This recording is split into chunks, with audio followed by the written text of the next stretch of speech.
नमस्कार। ईएसएस और मेरी तरफ से आप सबको त्यौहार वाले वीक की बहुत बहुत मुबारकें। ये जो टाइम होता है फेस्टिवल का, सब एक अपने जोन में होते हैं, एक खुशी का एहसास करते हैं हर एंगल से। बट ये जो एक महीना फेस्टिवल वाला है जो इंडिया में आता है, फ्रॉम दशहरा टू दिवाली, तो ये टाइम हमें परिवार के साथ एक साथ त्यौहार मनाने का मौका देता है, या वो फीलिंग्स एक्सपीरियंस करने का मौका देता है जो कभी हमने फैमिली के साथ बिताए हों, अगर आप ओवरसीज में सेटल हो।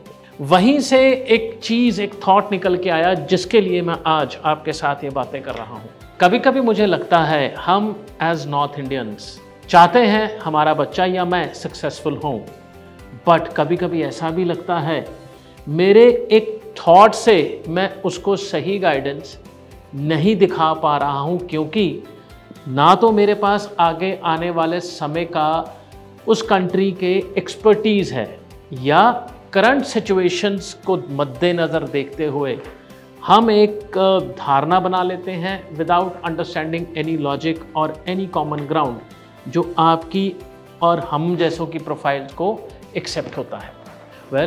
इन अदर वर्ड्स, हर चीज़ को देखने के दो पहलू होते हैं, और पिछले 20 सालों का करियर मैं अपना एक तरफ करूं और लास्ट 2 इयर्स का करियर मैं एक तरफ करूं, तो शायद मैंने हेड एंड टेल दोनों देखे इस करियर के। उस सोच को बदलते देखा जो एक फास्ट फूड रेस्टोरेंट में जाते हुए ड्राइव थ्रू से आती है, या पहले जो टाइम होता था हम परिवार के साथ एक रेस्टोरेंट में जाके खाना खाते थे, अंदर बैठ के फैमिली टाइम स्पेंड करके बातें करके। मैकडॉनल्ड के फास्ट ड्राइव थ्रू ने उस सब एक्सपीरियंस को रिप्लेस कर दिया। आप चाहते हो अपना खाना लेते हो और गाड़ी में ही खा के आगे निकल जाते हो, पूरा एक्सपीरियंस किल कर दिया। अच्छा या बुरा, I don't know, that depends on your particular needs और पर्टिकुलर टाइम कंस्ट्रेंट्स। बट ऐसा ही कहीं हम अपने लाइफस्टाइल को फास्ट फूड की तरह या ड्राइव थ्रू की तरह कहीं गलत डिसीजन पे ना पहुंच जाए। मैं स्पेशली रेफ़र करूंगा यहाँ पे कनाडा में हुए पिछले 2-2.5 सालों के टाइम के, इंक्लूडिंग जो चेंजेस हुए हैं। यहाँ पे वो टाइम भी आया जब कोविड के बाद हर एक स्टूडेंट को फुल टाइम काम करने की परमिशन मिली। यहाँ वो टाइम भी आया जब इसी पीरियड के दौरान उन्होंने PGWP एक्सटेंशन भी दिए, 3 साल का 4.5 साल तक ले गए और ज़्यादा भी ले गए। एंड यहाँ पे वो टाइम भी आया जब एक इंस्टीट्यूट अपनी स्टडी को ऑनलाइन फिर हाइब्रिड पे लेके गया। दैट मीन आपको कॉलेज जाने की ज़रूरत ही नहीं पड़ती थी, आप कहीं भी अपने टाइम के हिसाब से ऑनलाइन क्लास लगा सकते हैं, रिकॉर्डेड लेक्चर्स ले सकते हैं एंड व्हाट नॉट। बहुत सारे क्राइटेरिया, बहुत सारे पैरामीटर। तब किसी ने कंप्लेन नहीं किया। बट अब जब कनाडा अपने रेगुलर बेस पे आने की तैयारी कर रहा है इन टर्म्स ऑफ एजुकेशन और वीज़ाज कंडीशन और decision regarding lot of factors जो हम सब सुनते हैं, तो कहीं ना कहीं हम सब, उसमें कंसल्टेंट्स भी आते हैं, आप लोग भी आते हो एज एन एंड यूज़र, क्योंकि आप वो एक्सपीरियंस लेते हो कनाडा में जाके पढ़ाई करके, काम करके, सेटलमेंट होने का क्वेश्चन या इच्छा आपकी होती है। अरे कनाडा सिर्फ एक नाम है, यहाँ पे कंट्री कोई भी हो सकता है। आज उसी कंट्री के रूल रेगुलेशन चेंज को हम एडवर्स में लेके गिनते हैं। बट अगर मैं अपना ओपिनियन दूं, अपने एक्सपीरियंस का निचोड़ निकालूं और अपना ओपिनियन दूं, तो शायद ये टाइम स्टूडेंट्स के लिए तो बहुत बढ़िया है। कैसे? लास्ट 2 इयर्स के अंदर, चाहे फिर वो टूरिस्ट वीज़ास थे, चाहे वो वर्क परमिट्स थे, हर एक इंसान ने वहाँ जाके स्टूडेंट की जॉब ली जो पहले अवेलेबल होती थी। कोविड के पहले देखें, कोविड के अंदर देखें, अवेलेबल होती थी स्टूडेंट्स के लिए ही। बट आज उसी जॉब को लेके बहुत सारे टेम्पररी फॉरेन वर्कर्स, उसमें वर्क परमिट भी है और टूरिस्ट वीज़ा वाले भी इलीगल काम करते हैं, जो हमने सुना था पीछे रेड्स पड़नी शुरू हो गई हैं अबाउट ऑल दोज प्लेसेस जहां टूरिस्ट वीज़ा वाले इलीगल काम करते हैं। उन्होंने आके स्टूडेंट्स की जॉब ली। तो सबसे पहले बात करूंगा लो वेज LMIA की, जो इस साल चेंज हुआ। कनाडा का पहला मैकेनिज़्म जहां पे वो ऐसे LMIAs पे रोक लगाना चाहते थे जो स्किलफुल इंसान को नहीं दी गई या नहीं दी जाती थी, बट एक स्पॉट भरता था, एम्प्लॉयमेंट का टिक होता था। उसका इम्पैक्ट स्टूडेंट्स पे पड़ा और हर एक उस टूरिस्ट पे पड़ा जिसने वहाँ जाके वर्क परमिट में चेंज करवाया with an LMIA। Second announcement जो PGWP की आई, जहाँ पे उन्होंने रिसेंटली कहा हम इन्हीं ऑक्यूपेशंस के आसपास अपने परमानेंट रेजिडेंसी के क्लॉज और PGWP की एलिजिबिलिटी के साथ हर एक फाइल को असेस करेंगे। बहुत दुनिया ने हो हल्ला मचाया, कनाडा में PGWP नहीं मिलेगा, बट अगर इसी हो हल्ले की बात करें, पिछले 2-2.5 सालों से बहुत सारे कंसल्टेंट, बहुत सारे माहिर लोग एक चीज़ बोलते हैं, बिजनेस कोर्सेज में सिर्फ आपको एक्सेल शीटें बनानी सिखाई जाती हैं, जो क्रैश कोर्स इंडिया में हर एक कंप्यूटर सेंटर में अवेलेबल होता है, वही आप एक जर्नल बिजनेस कोर्स में करते हो। तो it's a right time to move to a specialised programme. हर एक एजुकेशन कंसल्टेंट जो इस इंडस्ट्री को समझता है या कमिटमेंट लेके आता है, जिसके लिए सिर्फ आपका फाइल नहीं है एंड एक लाइफ और ट्रांसफॉर्मेशन स्किल देना है उस कंट्री में सस्टेन करने के लिए, तो उसने कोर्सेज की सिलेक्शन में भी ध्यान रखा, उसने कोर्स की डिलीवरी में भी ध्यान रखा। बट स्टूडेंट्स का एक ही माइंडसेट या शॉर्टकट दिमाग में क्या आया, पिछले 2 सालों की बात करूं, पढ़ाई तो होती रहेगी, पहले कनाडा पहुँच के काम करें 40 घंटे, क्योंकि फुल टाइम परमिशन थी, उसके बाद देखेंगे पढ़ाई को कैसे लेना है, कॉलेज जाना नहीं जाना, फुल टाइम काम करना नहीं करना, सब मैनेज होता था स्टूडेंट के एंगल से। बट धीरे धीरे चीज़ें नॉर्मल होती गई, नॉर्मल बिफोर कोविड वाली नॉर्मल। तो अब गवर्नमेंट को ये एहसास हुआ दैट हमारे सिस्टम का फ़ायदा उठाया जा रहा है।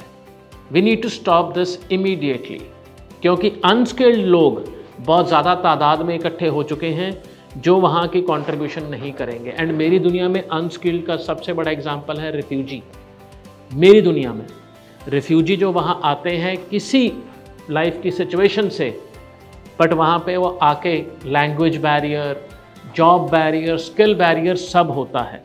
बट जब स्टूडेंट जाता है तो उसको एटलीस्ट लैंग्वेज बैरियर उतना नहीं होता जितना इस दूसरे सेक्टर वाले लोगों को होता है। तो हम कहीं ना कहीं 25-30% रेडी हैं। But icing on the cake तब होगा जब गवर्नमेंट ने आपको एक रास्ता दिखा दिया, this is something you have to walk through, ये आपका आगे गो अहेड है। अगर आपको PGWP चाहिए तो आपको इन कोर्सेज में पढ़ाई करनी पड़ेगी, और ये कोर्सेज वो हैं जो आने वाले दुनिया के अंदर हर कंट्री में डिमांड में होने वाले हैं। इसको थोड़ा सा जोड़ूंगा इमिग्रेशन की पॉलिसी से। जब किसी कारण एक जर्नल कैटेगरी को ब्रेक करके 6 कैटेगरीज बनाएगी, जिसमें जर्नल कैटेगरी को अलग प्लेटफॉर्म दिया गया, एग्रीकल्चर को अलग दिया गया, स्टेम को अलग दिया गया, एंड उसके अंदर बहुत सारे ऑक्यूपेशन और प्रोफेशन डाल दिए गए। That was the first indication from the government, अगर आप जर्नल ड्रॉ के अंदर आओगे तो आपके लिए इतनी लिमिटेशन है। अगर आप स्टेम में जाओगे, हेल्थ केयर में जाओगे, एग्रीकल्चर में जाओगे तो कुछ स्पेशल प्रिविलेज मिलेगा। आपके नंबर कम होने के बावजूद भी आपको परमानेंट रेजिडेंसी, करियर, पैसा, उस कंट्री को घर कहने का मौका मिलेगा। वो पहला इंडिकेशन था जो कुछ लोगों ने समझा, कुछ लोगों ने नहीं समझा। आज हम दूसरे इंडिकेशन पे बैठे हैं जहां गवर्नमेंट ने क्लियर बोल दिया आपको PGWP तभी मिलेगा अगर आप इन कोर्सेज के अंदर अपना एजुकेशन पूरा करोगे, एंड देन PGWP लेके फिर ही आपको जॉब क्राइटेरिया तक पहुंचोगे। हम सवाल पूछते हैं as a consultant, as a student, क्योंकि हम दूसरी तरफ है टेबल के।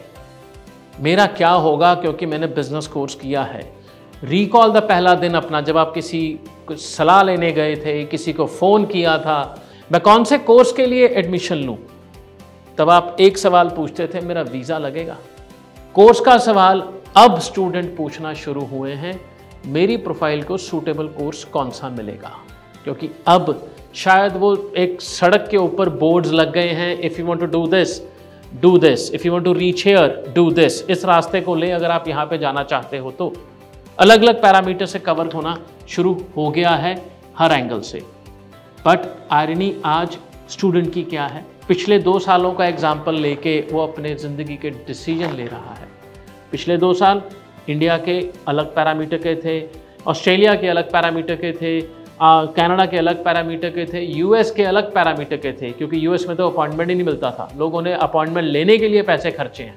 कनाडा ने, ऑस्ट्रेलिया ने अपने स्टूडेंट्स के लिए स्टूडेंट वीज़ा कंडीशन अमेंड की, तोड़ी, और उसे रीस्ट्रक्चर और रिस्टोर किया अपने ओरिजिनल डिसीजंस को। Okay, let's go back to this thing, क्योंकि आज उस टाइम पे कंट्री को वैसे डिसीजंस की ज़रूरत थी, आज कंट्री को अलग तरह के डिसीजंस की ज़रूरत है, और हम इसको अपने फ्यूचर के साथ जोड़ के कैसे देख सकते हैं? That is the question I want to ask everyone. जितने भी मैं यूट्यूब के चैनल देखता हूँ, हर कोई एक ही लाइन पे, आई डोंट नो वो माइलेज है, आई डोंट नो वो रियलिटी से तो बहुत दूर रखा है, ये पक्का है, डराने वाला काम या सच को उस तरीके से बताने वाला काम अगले को दूसरा एंगल देखने का मौका ही ना मिले, हाईजैक हो जाए। मैं दोबारा बोलता हूँ, कनाडा का सिर्फ एक नाम ले रहा हूँ, कंट्री का एग्जाम्पल दे रहा हूँ ताकि आप रिलेट कर सकें। कामयाब होने के लिए कनाडा, ऑस्ट्रेलिया, न्यूजीलैंड की पॉलिसीज़ को ऑनर करना ज़रूरी है या उनके साथ समझ के चलना ज़रूरी है, तभी कामयाबी की सीढ़ी उन कंट्रीज़ में मिलेगी। कनाडा इसलिए चुना क्योंकि इन्होंने बहुत सारे चेंजेस किए इस साल के अंदर। रीसेंट चेंज जो लास्ट वीक अनाउंस हुआ अबाउट हाई वेज LMIA, जिसमें क्लियर कट इंडिकेशन दिया गया है, अगर आपको फॉरेन वर्कर बुलाना है तो आपको उसको minimum median wage, average wage rate से 20% हाइक पे बुलाना पड़ेगा। तो दैट मीन बंदा वही जाएगा जो हाईली क्वालिफाइड और हाईली जिसकी प्रोफाइल हर एंगल से उस जॉब पोजीशन को सूट करेगी।